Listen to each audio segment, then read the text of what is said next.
Hello. Hey, Jerry, how are you?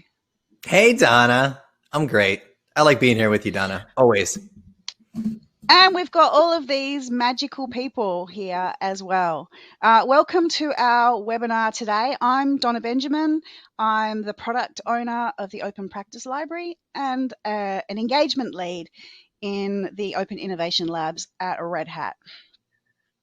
And I'm Jerry Becker, also an engagement lead in Open Innovation Labs at Red Hat, and also very closely tied to Open Practice Library as the product manager for this. So Donna and I are pairing up to talk about one of our favorite things to talk about. So I'm excited to do this. Yes, I'm going to bring up my screen now too. Hopefully that's starting to come online. I see it, Donna. I see it. Fantastic. All right.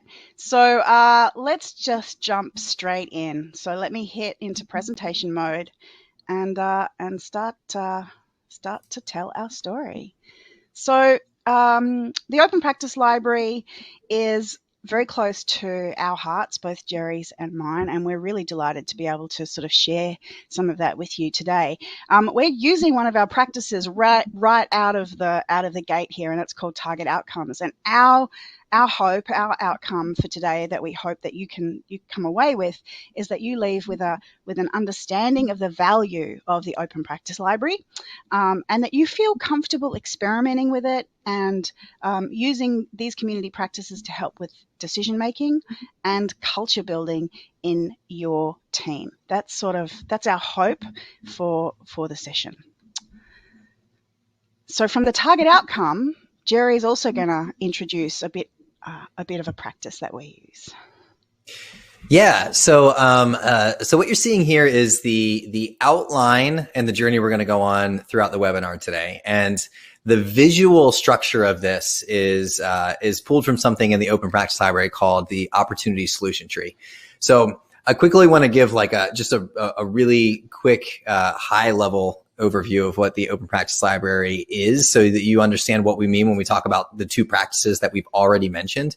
And then we'll get into it more definitely as we go throughout. But it's basically just it's an online application that is a crowdsourced collection and a community of product people who have submitted ideas for best practices in developing product, and usually those things end up being things that are collaborative that you can run with your team. So when we talk about the different practices that we're pulling in order to present this webinar, that is where they're coming from, is the Open Practice Library. And we'll get into more of that. But I wanted to highlight the fact that we're using the Opportunity Solution Tree for this as a way to visualize our journey. And what we decided to do is while we cleaned it up a little bit, we actually kind of showed our work in how Donna and I got here to creating this webinar.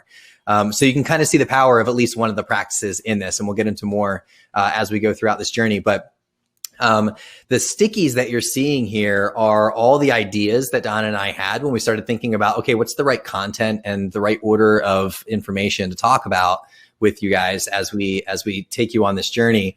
And in order to do that, we wanted to start with our overall target outcome that Donna just mentioned for this. And then from there, what you're seeing is different idea stickies that go down that help map to that target outcome. So we took some time, Donna and I, generating ideas for what are all the things we might want to talk about. So you can see the topic areas.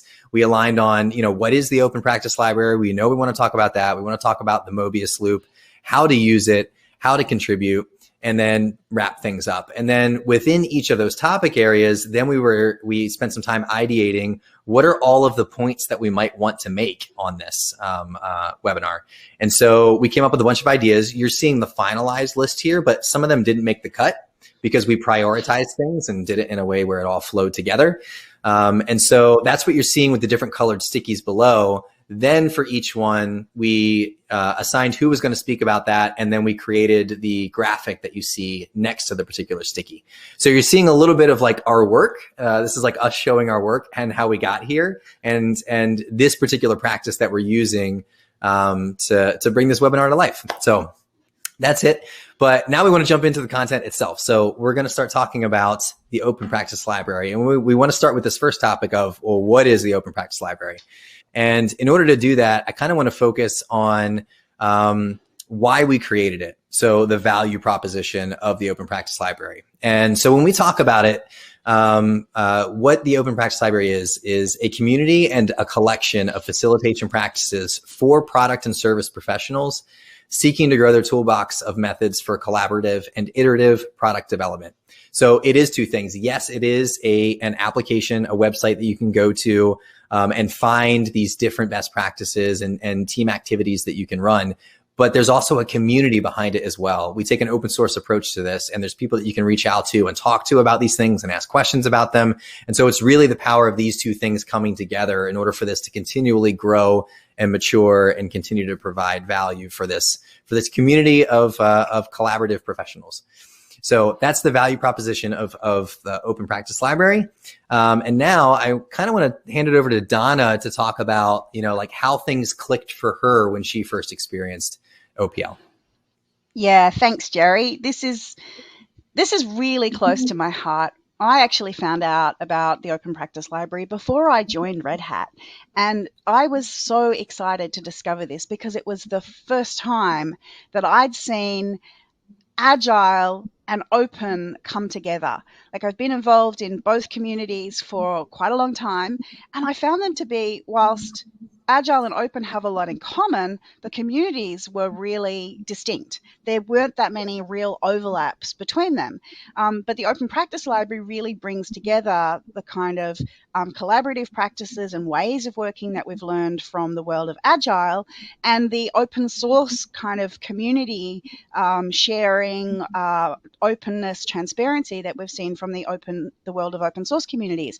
And the Open Practice Library brings them together in a really amazing way. So that really was a spark for me to even then take that step and get involved with Red Hat. So I think this is a really kind of amazing resource, and I'm just so excited to be able to share it with you today. But it started long before I discovered it and got involved, and Jerry can share a little bit about where it came from.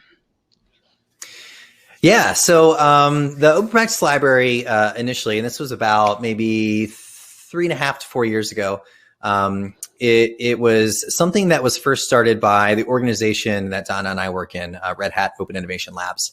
And, just like Donna's over in Australia right now, I'm here on the East Coast of the US. We have people in every region, and we were a global team from the start. And we've only scaled from there to have more people in these different regions. But that presented a challenge. And the challenge was we had a lot of really smart people with really good facilitation experience and best practices in product. But we didn't have a great way for us to share that, especially when you have issues with time zones and things like that.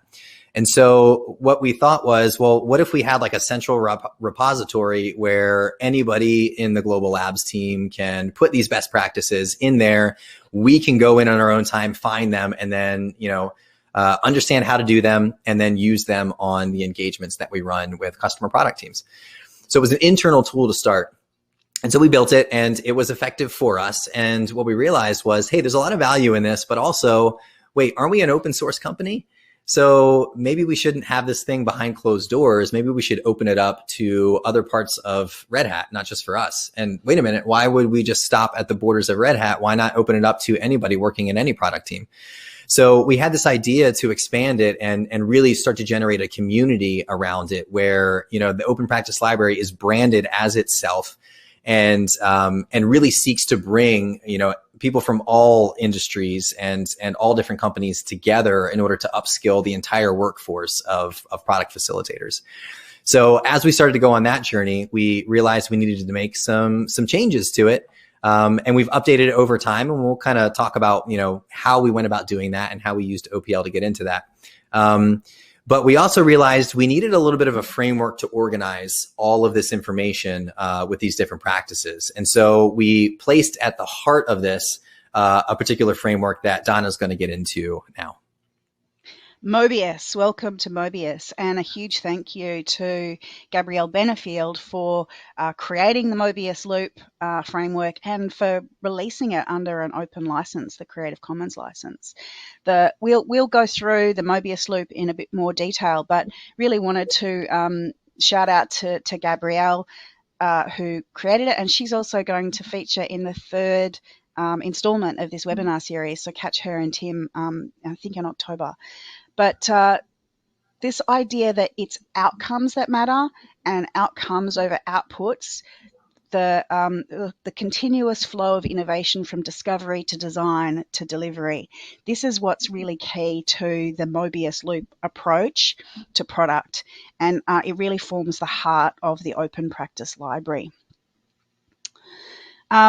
Why use it? Why use the Open Practice Library and the Mobius Loop? Well, this is a really good question. Why use a framework? The world of Agile has got so many models and frameworks and methodologies and different approaches.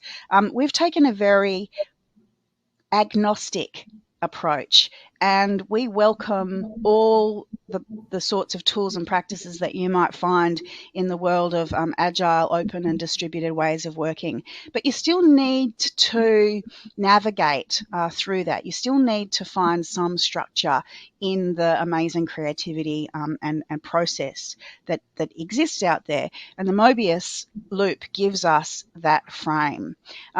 The Open Practice Library is a great source of inspiration because of its openness. It's not just a fixed set of practices, it's also constantly growing, and it's practitioner-led.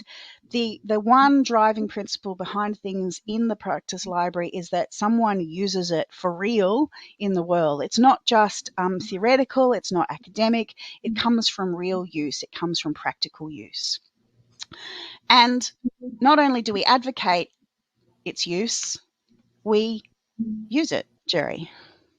We do, and I love how you said, Donna, that it's agnostic, because it's true. There's a lot of different frameworks that are out there that a lot of organizations try to just kind of cram into their transformation efforts. And the reality is it's not always that easy. That there's a lot of complexities and a lot of context within an organization that might mean that you need to modify some frameworks, or even pull from multiple frameworks in order for things to make sense within the context of your own org. And that's what I love about the Open Practice Library and the Mobius Loop in particular, is that it allows you to map very actionable steps to get value out of frameworks. But it kind of doesn't matter what framework you're pulling from necessarily. Like, yes, it is its own framework, but that's only as a way to kind of organize a rhythm of working that we'll talk about in a little bit more. But we have found it beneficial for ourselves. So not only do we bring this into our engagements with our customer teams, and if you're not familiar with what we do, Donna and I's organization, we do mentoring for customer product teams, where we will work alongside them for 6 to 12 weeks at a time on a use case, really build something together. But we're using that as kind of like contextual education in order to upskill them holistically on their approach to product, to include our technology, which is open source, but also our open source culture with open decision frameworks, collaboration, transparency, as well as the myriad of methodologies and approaches and frameworks that you can take to build great product. We come alongside and work on that with people. And so we always use the Mobius Loop and the Open Practice Library practices to kind of set our agenda for what we're going to do day to day in those engagements, but we do it ourselves too. So when we talk about drinking our own champagne, what you're seeing on the screen here is an example of one of the sprints that we did, an update sprint for the Open Practice Library, where we wanted to go from that one iteration that we had and expanding and reaching a greater audience and kind of reimagining the user experience for that. And so what you might be able to see is that there's a lot of discovery work and options and delivery, which we'll talk about those in a second, what they mean. But all of the stickies on this Mobius Loop are individual practices and team activities that we did together in order to update the Open Practice Library. So we definitely use it in our own house as well as speaking to customers about it. So that makes it, I think, a little more genuine. But we've talked about the Mobius loop now, and I kind of want to dive into those areas that I had mentioned on this slide. So Donna, you want to walk us through what the different areas of the Mobius loop are? Yeah. So discovery, options, delivery, and foundation are the different areas. We're going to go into each one of those in detail, but they fit together. Let's take the holistic view before we go and tear it into its pieces. So everything that we have in the Open Practice Library, every practice maps to one of these sections. And we talk about this being the rhythm of working, and why it's a Mobius loop is it's continual. You can move from each of the different phases in a kind of constant virtuous cycle, ideally. So you can start with discovery, you can move through options, you can build in delivery, you have it constantly underpinned by a foundation of culture and technical practices, but then you might come back into options and make some decisions about whether or not to do more delivery or do more discovery. So it's sort of constantly moving. And that idea from Mobius where there is no top and there is no bottom and there is no join, it's just a kind of constant cycle. We've got the two arrows in there because that's where you often have to make decisions about whether or not to go around and do more iterations in one or the other of the loops. So that's the kind of big picture of it. But let's get into each of these frames, each of these phases, and tell you a bit more about them. Yeah, so starting with the discovery portion of the loop, you can use this for greenfield or brownfield products that you're working on. So greenfield being, a brand new idea, nothing has been developed yet.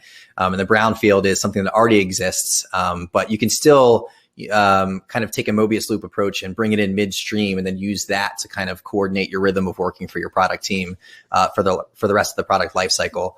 But especially with greenfield products, there's this idea of when you're first starting, you really need to understand and explore the problem space. So all of the practices that map to the discovery portion of the Mobius loop are aimed at identifying who do we want to help, who are our prioritized user segments, and what problems do they have, and then prioritizing those problems so that we can really gain focus on what kind of solution we want to build to validated pain points from users. So like, why are we doing this and who are we doing it for and what problems do they have? And then once you've kind of aligned on that, then you get into the middle portion of the loop, which is options, because you've collected a lot of information about the problem space. Now you need to hone in on which specific problems do we want to solve with our solution. And so the options pivot is all about deciding. So you're bringing a lot of information together, and then from that, you're directing where you're going to put your focus for the next iteration of work. And once you've decided that, then you get to move into the delivery portion of the loop that Donna's going to talk about. Thanks, Jerry. So the delivery portion of the loop is kind of the engine room. It's where you really build something, get stuff done that you can then measure and learn from. You may not be building for production, but you're building. The delivery phase is really building something that you can then learn from further, either release to production and get real feedback from your customers, or release to a testing cohort, or even just release to colleagues to say, hey, I've got this far, what do you reckon? This is the time where you're kind of where the rubber hits the road, if you like. And that learning piece is important. I think it's also important to note at this point, you don't necessarily always start in discovery. We like to say you can start wherever you are. And so maybe you're already in a delivery frame and you realize that you want to pause and go into options and start learning about, and analyzing what you've learned. So I think it's a really important part. This is also the part of the framework where you'll see ceremonies familiar to a lot of Agilists, such as stand-ups and sprint plans and retros and reviews and showcases, all of that sort of stuff. That's the core of delivery. This is all underpinned by the foundation layer or section. And this is what Red Hat and the Open Innovation Labs added into the Open Practice Library to support the Mobius loop. So we took the Mobius loop from Gabrielle Benefield's work and outcomes-based delivery, and we added this foundation. And this is, I like to think of this as like a seesaw, and you've got to keep it in balance. On one side, you've got culture and collaboration practices, and on the other side, you've got like technical engineering practices. And if you keep these things in balance, you have a really strong foundation to underpin the work of product development and delivery. So the foundation is where you will see things like a social contract, but also where you'll see things like test-driven development and CI/CD, continuous integration and continuous delivery. This is where you really focus on creating team culture and making sure that what you're building has that the robust integrity that comes from good, strong engineering practices. We've also got this ebook, and Jerry's going to talk a little bit about this. Yeah, so this is something that our really brilliant marketing team put together to go into a little more detail about the Mobius Loop and the journey that it took for us to get to where we are with it, including, our additions to it, where it came from in the community, which we went over. And so this is a great resources to learn a little more about that. There's also some links within there to explore a little bit more about what Labs does and what the Open Practice Library is. So, if you want to learn a little bit more about the Mobius Loop, how we use it, where it came from, feel free to check out the ebook. And that's something that we can provide for you. But we've talked a lot about the framework that we have, the Mobius Loop, as being this organization framework for all of the practices in the Open Practice Library, as well as being a rhythm of working for product teams. So at any point in time, you're somewhere on the loop, maybe sometimes even multiple points on the loop. But what's cool about it is a lot of frameworks exist and they're kind of academic in nature. And there's very little to talk about, well, how do you actually get the value day to day out of this particular methodology or framework? How do you actually do it? And that's what the Open Practice Library does. So all of the particular practices that we have make this rhythm of working actionable. And so I want to talk to you about how we explore the Open Practice Library and how to actually use it. And the first way, and this is usually, if it's your first time visiting the library, is to browse it. So you'll see when you go there to openpracticelibrary.com, there's, again, the education about the Mobius Loop so that you understand how the information is organized. But then there's I think over 130 now different unique best practices in product that are laid out in a grid style. And as a user, you can just go through and explore. So if you just kind of browse and find something and you're like, oh, this practice really looks interesting, then you can click on it, learn a little bit more about it. What is it? What's the projected target outcome? Yeah, Donna. Hey, Jerry, should I jump out of the presentation and bring the website up live? I like that idea. Let's do it. Yeah. That way we can show people what it looks like. So if you don't mind driving, that would be great. Yeah. So, all right. Give me a minute. While you're talking, I'll do that. So as Donna's bringing that up, we'll show you what the Open Practice Library experience looks like and kind of what the browsing experience is like, because that's one way to interact with it, is to just kind of browse around. You can see what the different practices are and even a little tidbit about, what it aims to do. And then if something catches your eye, then you can click on it and you can learn a little bit more about it. So Donna, if you wanted to go to the library itself and then find any particular practice that you think looks interesting to you as a first-time user, you can click on it and it takes you to what's called the practice page. So on this page, you can find out more about what is the practice, where did it come from, why would you use it, and then how to do it, as well as some media. So that you can understand what the thing actually looks like, or if there's video walkthroughs that we found, we'll put those in there as well, so that you really get a good understanding of what is the value of this particular practice, so that you might feel comfortable experimenting with it on your own. So browsing the library, you can take one-off particular practices. Each one has its own, target outcome or value proposition, whatever you want to call it. Each one solves its own problem. And they can really be used as one-off practices to get your team unstuck somewhere if you found that you really need to get some collaboration and some ideas out there for your team. Another way to think about doing this is to figure out, where are you currently on the Mobius loop? So instead of just going and finding what looks good to you, what practices stand out and experimenting with those, you could stop and think, well, where am I currently on my journey? Am I really just starting out in this product? And maybe you're more in the discovery phase. Maybe you're in between iterations and you're at the options pivot and you need to make some decisions about what the next iteration of work is going to look like and what that sprint backlog is going to be. Or maybe you're mid-delivery and you want some ideas for how to better share the information that you're doing and execute delivery, both from a practical standpoint, agile and technical. Or maybe you're on a team, you've been on this product team for a couple of years now, but you have never taken the time to be intentional about setting your team culture, not only from the social culture that you want, but also some of the technical foundation practices that you have. So you could explore the foundation layer in order to take that step back and say, how can we define our unique culture for this specific product team of these specific people in order to figure out how do we want to work together throughout the product lifecycle. So that's kind of a different way that you can find out what might be valuable to you right now within the Open Practice Library. So as you do this, as I said, you can take one-off practices, use them. There's value in doing it that way. But there's another way to think about it and another concept, which is to kind of think of the practices themselves as ingredients that you can combine to make a recipe. So you can go through and explore and pull different practices together and chain them together so that when you run them in succession, they're building on value from practice to practice in order to move you through the Mobius loop.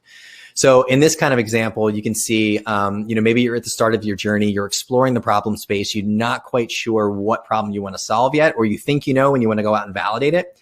Maybe you use the AEIOU observation framework. You take a group of people, you go out, you observe people in the field, the users that you want to help, and you just watch them and find out how they're currently solving the problem and what some of the pain points are, spoken and unspoken.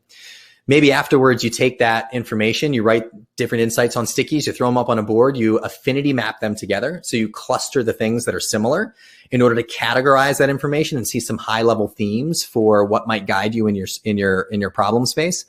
And then maybe you pick the thing that you want to focus on. And so you have your problem statement. And now you can take that into a design sprint where you come up with ideas for what this solution might look like. You rapidly prototype it. You get feedback from real users all before you build an actual product backlog. That way you're buying down the risk of building the wrong thing. So maybe you run a design sprint in order to validate your solution idea. And then, hey, you validated it. Great. Now what? Well, we have all of these ideas that we put into the prototype. Now, which ones do we actually think are the most valuable for the minimum viable product or the MVP? Well, to do that, we might list all of the ideas that we had in the prototype and then do what's called value slicing, where you take all these ideas and you figure out, okay, in all of these, what is the minimum viable product? What is the least amount of features that we can put together for this thing to survive in the wild and validate our hypothesis that this is a solution to real people's problems that will find product market fit. And then once you do that, then you get into the technical questions. Okay, if this is the MVP that we want to build, then what is the architecture, the supporting architecture for that? So you might run an event storm where you take your prototype that was designed in the design sprint, you put all of the different screens up that you mocked up user interface for, and then you start to figure out, okay, what are all of the backend components, the architecture that we need in order to support this user experience? And that's what event storming does. And then once you've combined that, now you have a really strong, clearly defined problem, the person that you're solving the problem for, and you have all of this context that your team understands who you're building this for. Now we can put that into a backlog and then start to do sprint planning and start executing towards that minimum viable product. So that's how all this can kind of get strung together into, just 6 practices here can take you all the way through the Mobius loop one time in order to go from exploring an idea all the way to delivering a great product. I'm speechless, Jerry, actually, because that was just so beautifully put together about how you do take that sequence, like these from individual components into this sort of holistic sense driven by the Mobius loop and underpinned by the foundation. It was like, sweet. I'm going to like cut that out, just that bit, and play it over and over and over again. I like you, Donna. So I think like there's a bit of method to the madness there, and that that's a well-worn path for us in the Open Innovation Labs, but we didn't get there like fully formed from nothing. One of the foundational principles is experimentation and practice, right? Open practice library, the clue is in the name. And practice means giving something a try and giving it another go if it didn't quite work, and learning from that and having another go. So the Open Practice Library is a bunch of ingredients. Experiment with stringing them together in different ways to meet different outcomes. Whether or not, like Jerry said, you might have been working together for a while, but now need to come back and really work on that foundation and your team's culture and collaboration practices. Well, there's things in there like affinity mapping, dot voting, social contracts. These sorts of things help you be explicit with your team about the how you're going to work together. Experiment with some of the ideas in there that are more technical, like how you might address some of the challenges you're having by trying to decide if one feature is better than another. And there's things like blue-green deployments, canary deployments, all these sorts of things. So there's some more like technically oriented foundational practices in there as well. And then, of course, the great discovery kinds of practices where you're really learning about the who and the why. Again, get in there, have a look, try them out on a small scale, try them out on a large scale, and really learn. That's at the heart of that idea of experimenting. See what works by doing, by practicing, and that's how we came to be able to kind of create, mix and match the practices to create specific kind of journeys of discovery and delivery. So you could almost say transformation takes practice, Donna. You could say that, Jerry. Have I heard that before somewhere? Yes. So yeah, I wanted to. Yeah, go. Okay, thanks. We you had mentioned, so I was building off of you here, how we align these when we work with our different customer product teams. And so I just wanted to show a quick example of what that looked like in one particular engagement. So we showed you how we used it internally to update the Open Practice Library itself, but we also use it in every engagement that we do with our customer product teams when we're mentoring them. And so what you're seeing here is one of the actual order of events that we did for an engagement a few years back.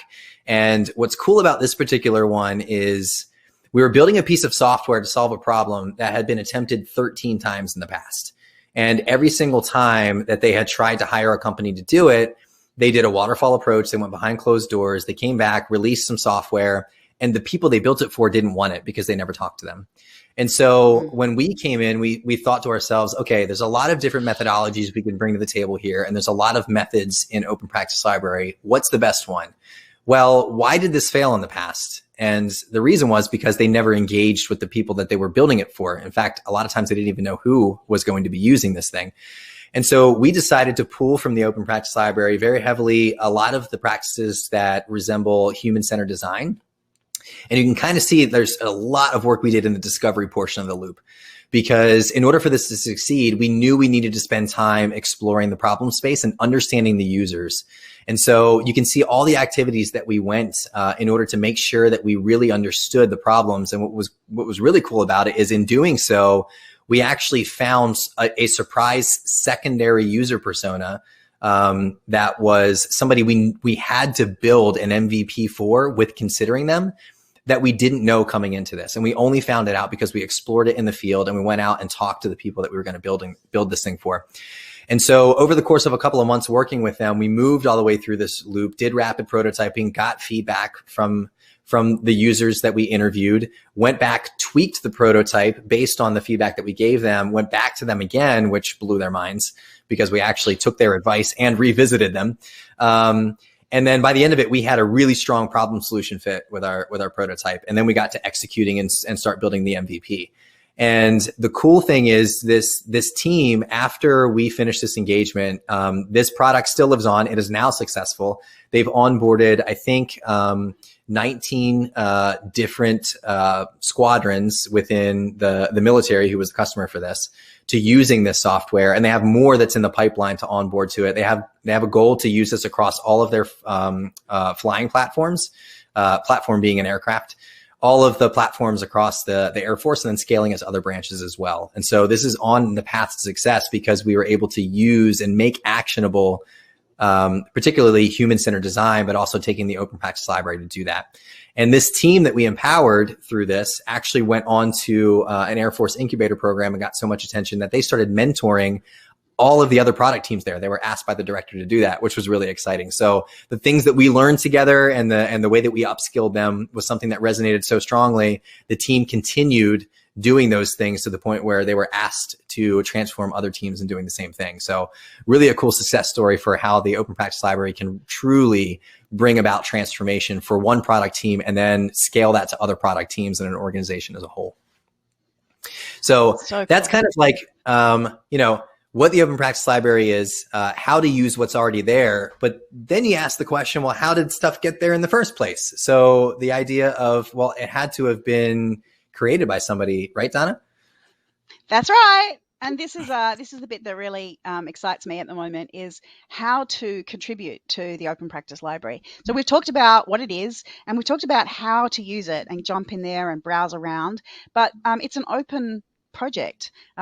Contribution matters, and we'd like to invite people to also contribute. So we thought it would be worth spending a little bit of time showing you how to do that. So I've jumped out of the presentation and I'm going to go to the library itself right now, which I took you to before. So this is the library, and if you jump into a particular practice, and here's one I prepared earlier, the quote wall, you'll see in the top right, there is this little sneaky button here which says improve this practice. And if you go and you hit that button, it will take you into the content management system behind the open practice library. You need to log in. You need to have a GitHub account to be able to hit log in with GitHub. If you don't have one, it's super easy to create one, and we'll show you that in a little bit. But basically, you get in, you're logged in, and then you can get in there and you can change this. You can, look, I'm going to do something crazy now. Make a change, and you can see over here in the little preview that it is that is giving you that kind of live preview. And I'm going to put some exclamation marks there as well, just to kind of make that stand out. And I'm going to go on and hit save. And it's that easy. If you see a typo, you can fix that. That's a contribution, and we would love to welcome those in.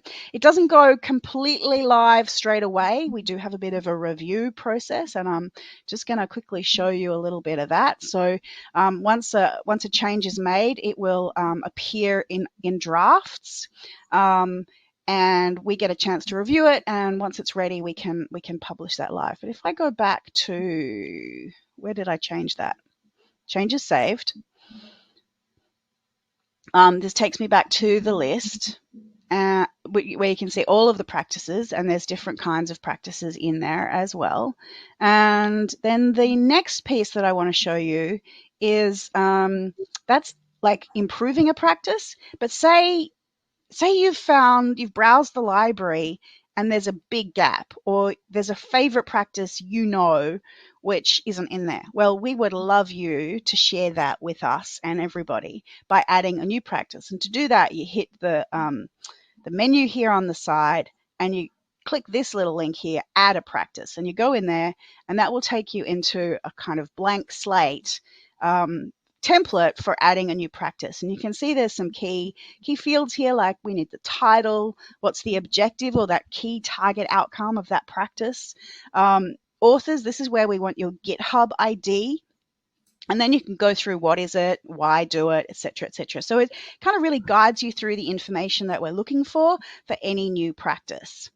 I think that's it, Jerry. Is there something else I need to call out here, or did I tick all the boxes? Let's go back and have a look. So how to contribute, improve this practice, add a new practice. Okay, the GitHub account. Let me just zoom in here. This is, I'm going to say, the kind of the first hurdle for contributing is ideally you need to already have a GitHub account, which makes it super easy, in which case dive straight in. If you don't, it's real easy to go create a GitHub account. Just go to github.com/signup, enter your email, and off you go, and that will give you the keys to the kingdom to come and play with us in the Open Practice Library. So with that, I think we're kind of getting to the end of our story here, Jerry. Yeah, I mean, we talked about how to use it, how to get the content that's already there, how to upload your own content, which is great for the community, and can even be a cool way for you to kind of build up a little bit of your own personal branding and stuff, because we like to share all of that. We have like an Open Practice Library Twitter account and stuff that anytime a new practice goes live, we'll share it with the community on social media, and you'll see on our last slide how to connect with us on there. So it's a great way to consume and contribute as a user. And the last thing I want to say is Donna and I talked a lot about the organization that we work with and how we bring this to all of our engagements. If you want to learn more about Red Hat Open Innovation Labs, please go hit up our website, red.ht/labs. You can find out all of the different kind of service offerings that we do. And again, we are also the ones who are managing and iterating the Open Practice Library itself, but that's what we bring to all of our service offerings that you'll see here. So you can also get in touch with us if you're interested in speaking with us. And I think that's it for the plugs that we want to do, except for the final one that Donna gets the privilege of addressing here. Please do reach out to us. On every page on the Open Practice Library, there's a discussion area. Feel free to jump in there with questions or stories about how you're using practices or how you might use them if you've got some questions, or reach out to us through social media. We're on the LinkedIns and we're on the Twitters. And please follow @Practice Library on Twitter, and check out the Open Practice podcast, which features none other than the fabulous Jerry, who you've just spent some time with today, and also Matt Takani, who you saw his face right at the beginning of our presentation. He was one of the originators of the Open Practice Library. We would really love to enter into dialogue with you, if you like. We're also going to jump into some Q&A now, and I will leave you in Jerry's capable hands while I go and get some sleep, because it's very early in the morning in Australia right now, which is where I am. So thank you so much for joining us. We have had a ball, at least I have. I shouldn't speak for Jerry. Sorry, mate. It was okay, but yeah, Donna. It was okay. It was okay. I'm kidding. It's always fun with you. It's always fun with you. Thanks for your energy and passion. Jump out of here, zoom you out, and give you the whole big picture again, and then I think we can hand over to questions. Yep. Over to you. Thanks, Donna, and can't wait to answer your questions. So feel free to fire away.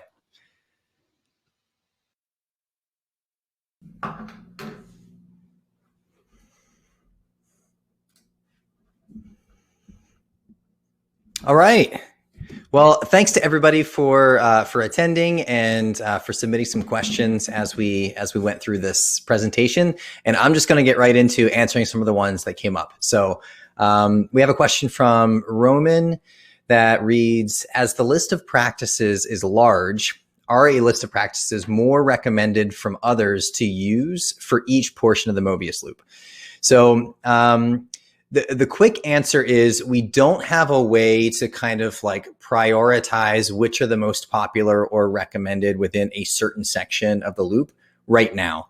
If you remember when we were going through and kind of showing you how the Open Practice Library looks, when you first get to the page, you can see that there's a Mobius loop there, as well as some tags below it. And you can either use the tags or even click on the different sections of the loop. And what it does do is it filters all of the practices down below to what are the practices that are just within that portion of the loop. So we can just narrow it down from there. But in order to take it a step further, in order to have like recommended practices, it gets a little tricky because each practice kind of has its own target outcome and value proposition. So is one better than another one? Well, it just kind of depends on the scenario. But there is a community of people that you can reach out to. So again, there's the comment section at the bottom of any practice page that you can reach out and ask people what they might recommend. And I will say that we do have an idea in the backlog about potentially expanding and the different features within the Open Practice Library to make it a little bit more tailored and custom to each individual, which would require things like user profiles. That way you can go through and save your favorite ones. Maybe you can even like string together certain practices together and maybe even like upvote different practices. It's something we're still trying to get a little bit of community feedback on and to find out if that's the right solution or not. But it is an idea that we are currently tracking. So cool to hear that that this is something that you would find helpful, especially if the community can kind of weigh in on, what are the tried and true specific practices within each portion of the loop that might be a good starting point for new users as they're getting comfortable experimenting with these. So good question, Roman. I hope I answered that. And if not, feel free to go ahead and drop another comment in the Q&A and I can pivot as needed. Okay, so that was a question from Roman. We have another question about how many practices are in there right now. And there are 155 practices that are contributed from over 100 different people. And so I think during the webinar, I had said there's about 130, but we actually looked at the numbers again. And over the past couple of weeks, I've gotten a bunch more submissions for new practices that are in there. So great to see the community continuing to contribute. And that actually leads us pretty well into some of the other two questions that we have. So how to get started. We went over that in the webinar, but a great way is just go to openpracticelibrary.com and just, be curious, look around at the different practices that are already there. If something catches your eye, we do have the little descriptor text that kind of shows you like what a practice is before you click on the card itself. So feel free to go in and browse. And again, if you know kind of what kind of thing you might be looking for, depending on where you are in the Mobius loop, are you trying to do more cultural things or technical, practical things, delivery, discovery options, you can narrow your search down by clicking on those different filters. But it's really about going in there and learning. And many of the practices, again, they're contributed by the community. So the level of detail kind of varies depending on who authored it. And that's one of the reasons why we have the ability for people to kind of wiki style update and bolster some of the content within a particular practice to add fidelity to it, which is something, again, that we review as a product team for it. But it's a great way to build on content. But we also have the links we love section that might point you to more detailed descriptions from maybe the original creator of a particular practice or a really good video or blog post that might walk you through how to do it. So feel free to use those as ways to better understand the different practices. Again, you can use the chat if you have any questions about how to facilitate these certain things. And then I would just really strongly encourage you to experiment, be experimental, grab something that you think might be of use to your team, and then run it. And one of the things that I like to recommend is, if your team isn't really used to kind of working this way and collaboratively, ideating and selecting and working together in a way where there's a facilitator kind of running a practice, is to just get up there and kind of admit like, hey, this is my first time experimenting with this. I'm just running this as an experiment. I want to see how it does because I think it could be of use to us. Just positioning it that way with your audience can go a long way in the audience really wanting to help you out and be participatory so that they can see you succeed and then hopefully get through a practice that does add value to the team. So feel free to experiment. And then we walked you through how to contribute. So I think Donna went so far to show you, you can go into a particular practice, update some stuff and hit save. There's also, that saves your work, but it doesn't submit it. So I will say that you'll notice if you go into Netlify and you're updating a particular practice, there's also a button at the top right that says set status. And if you, after you save it, you can go to set status and then move that to in review. You'll see a little drop down. If you send it to in review, now any changes that you've saved now alert the product team that you're ready for them to be reviewed before they go live, and we will then go in and review them. So if you want to update a practice, do it that way. It's kind of the same process. If you're going to create a new practice, you're just starting from scratch, fill out all the information, and then you can save at any time, come back to it. And then once you're ready and you think it's good to go live, then you can again hit status, set status in review. We'll get the notification, we'll review it. And then if it's good, we'll push it out with the next release, the content release that goes live. And don't feel like it needs to be perfect. Like I said, a lot of this is, there's some practices in there that don't have a ton of detail, but they give you the high level just enough to understand what the benefit of this thing is. And then there's resources that you can dive deeper into. So don't feel like you need to have an exhaustive write-up of something. If that's your style, great. The more detail, I think the better it is for users to be able to maybe experiment with it. If they're comfortable reading through all of your content and finding out how to facilitate something, that's awesome. But again, you can release something out there with some other links so that people can dig in more themselves. And then maybe the community updates it over time and gets a little more fidelity in there, or you can come back later and update it. So I think the important thing is getting the idea out there for the community so that others can benefit from it. And you can build your own personal brand a little bit that way too. So I see that. Let's see. And then Roman had followed up saying, thanks so much. It makes sense to understand each practice and decide which one helps in advance of the loop. Great presentation. Thanks, Roman. I appreciate that. So I think that, what other questions do we have here? I'm looking in the list.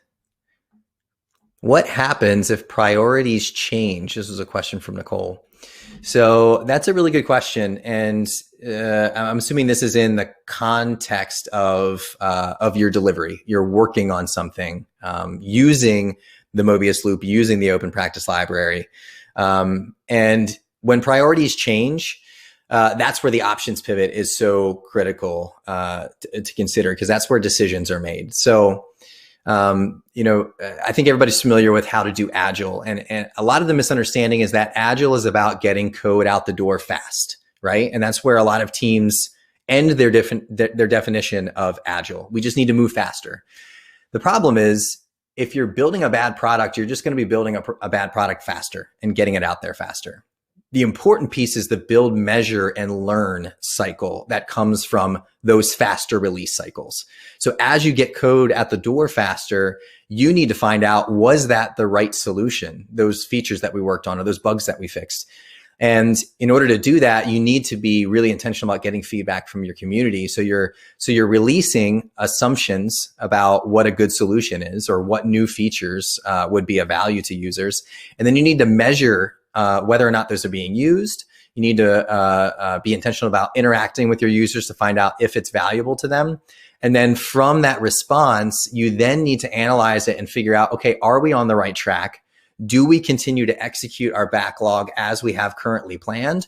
Or because of this latest release, are we getting information that says we're headed in the wrong direction and we need to reimagine some solutions to things? And that all those questions are answered in that options pivot. So you need to figure out, if we are on the right track, if users validated these solutions, we can continue with our roadmap. You can just continue and do another cycle in your delivery loop. If you found out that you missed the mark, then you might have to go back into discovery, maybe look at some of the other ideas that you had for what a solution might look like that you didn't run with, or go back and get in front of users and dig a little bit more into the research about what the specific problem is and pain point so that you can come up with a better solution.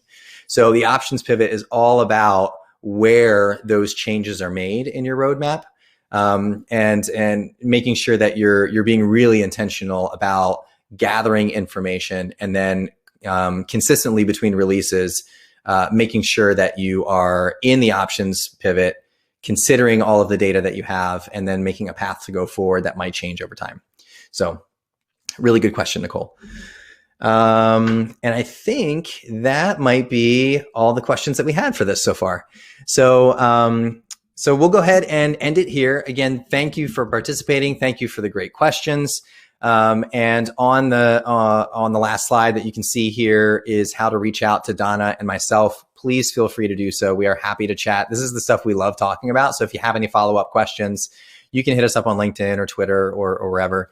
And if you have specific practices that you might want to dig into a little bit more, please, again, feel free to go check out the Open Practice podcast. We have guests come on that are really familiar with practices, or sometimes the originator, the one who created the practice in the first place.